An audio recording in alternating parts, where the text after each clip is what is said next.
ஆனாலும் நான் போகும் வழியை அவர் அறிவார்.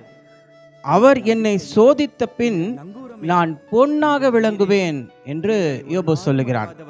அன்பானவர்களே, நீங்களும் நானும் இன்று போகும் வழிகளை ஆண்டவர் அறிந்து கொண்டிருக்கிறார்.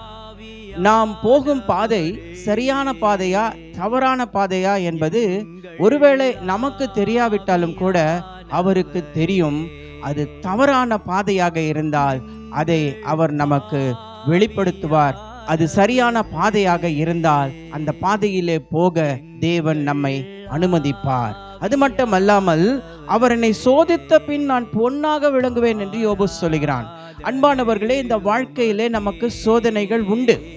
அந்த சோதனைகள் எதற்காக என்றால், அந்த சோதனைகளுக்கு பிறகு நாம் பொன்னாக விளங்க வேண்டும் என்பதற்காகத்தான். எனவே எப்படிப்பட்ட ஒரு சோதனை வந்தாலும் அந்த சோதனையை கண்டு நீங்கள் துவண்டு போய் விடாதீர்கள்.